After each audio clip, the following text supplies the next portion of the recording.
History is never just a collection of isolated, random events. It is an endless tapestry woven together by an invisible thread.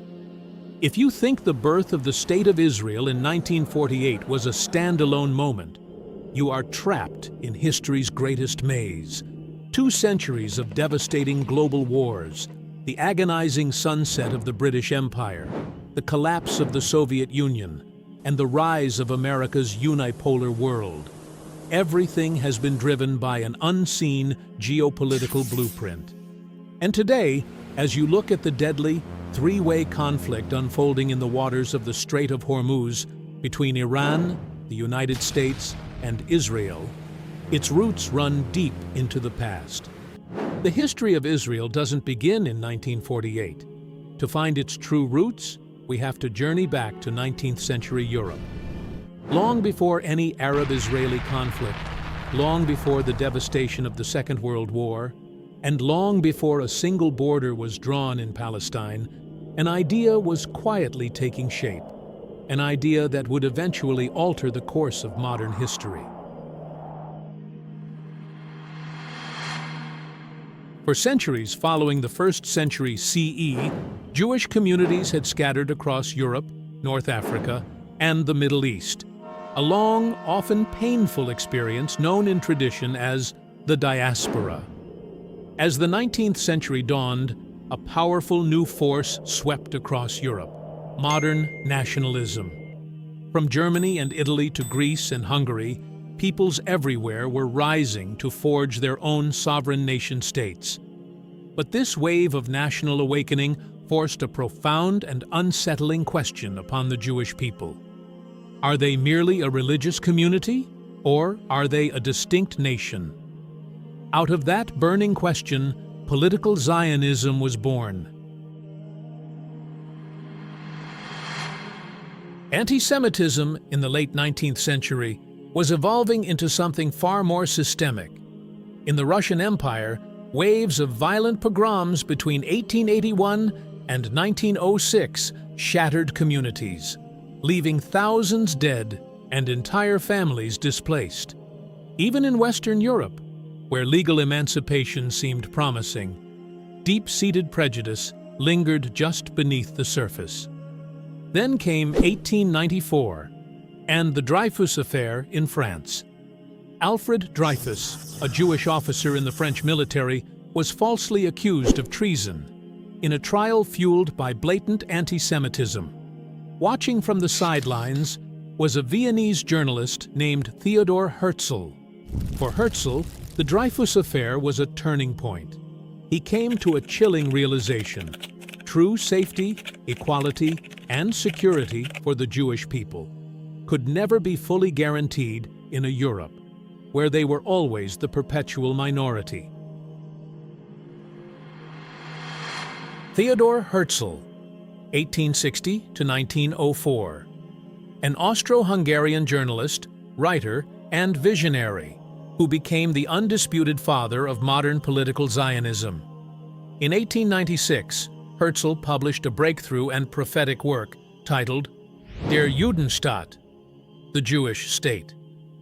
In its pages, he didn't just frame the Jewish question as a political problem. To accelerate the rise of Zionism, he embedded groundbreaking and sharp quotes that shook the intellectual elite of Europe. Herzl wrote directly in his book, "If we wish to create a state for ourselves, it cannot merely be a refuge for survival.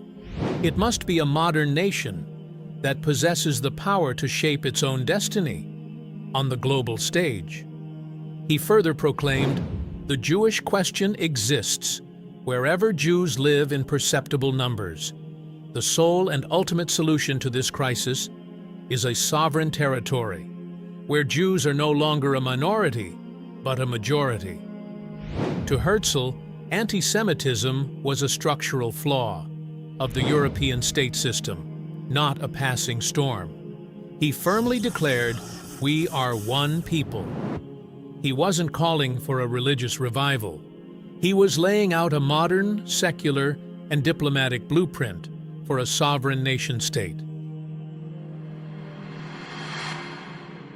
Historians and scholars note that Zionism was driven by a powerful cocktail of motivations: an urgent quest for physical security, the rising tide of European nationalism, the fundamental right to self-determination, and the necessity of international recognition from the major powers of the day. Yet, history is rarely simple. Did Herzl fix his eyes on Palestine from day one? Interestingly, no. In his original writings, Herzl weighed two distinct geographical possibilities: Palestine or Argentina. For a brief moment, South America was considered a viable alternative. However, deep historical, spiritual, and emotional ties ultimately drew the Zionist movement to focus squarely on the historic land of Palestine. Herzl's vision was far from universally accepted from the start. Many religious Jewish leaders initially believed that establishing a state through human political effort, rather than divine will, was forbidden.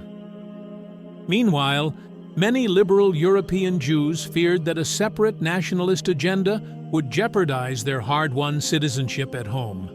And then, there was the perspective of the people already living on the land. As prominent Palestinian historian Rashid Khalidi has pointed out, the search for a safe haven for persecuted Europeans was directed toward a land already inhabited by an indigenous Arab population. From the local perspective, this was experienced not just as a national liberation movement, but as a colonial-style displacement. Conversely, Zionist scholars emphasize the unbroken 3,000-year spiritual and historical connection of the Jewish people to this very same land. Thus, two distinct national movements, both claiming a deep, legitimate right to self-determination, were set on an inevitable collision course. At the dawn of the 20th century, the outbreak of the First World War created an opening to reshape the map of the Middle East. Facing the collapse of the Ottoman Empire, the British Empire planned to seize control of the region. Right at this crossroads, Zionist leaders Dr. Chaim Weizmann and Lord Rothschild began ramping up diplomatic pressure on the British government. On November 2, 1917, British Foreign Secretary Arthur Balfour sent a brief yet historic letter to Lord Rothschild, a leader of the British Jewish community, an event known to history as the Balfour Declaration. Historians and scholars, such as Jonathan Schneer and Tom Segev, have shown that the primary goal of this declaration was not humanitarian. Rather, it was a far-reaching geopolitical maneuver to secure victory for the Allied powers in World War I and build a trusted strategic British foothold in the Middle East, completely bypassing the political rights and self-determination of the Palestinians. The British government formally committed to supporting the establishment of a national home for the Jewish people, right there.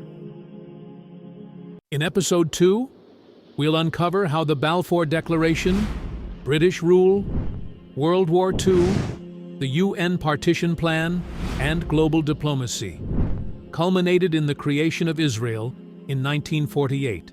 So, don't miss the next chapter of this story. Like and share this video. Don't forget to subscribe this channel, etc. Thank you for watching.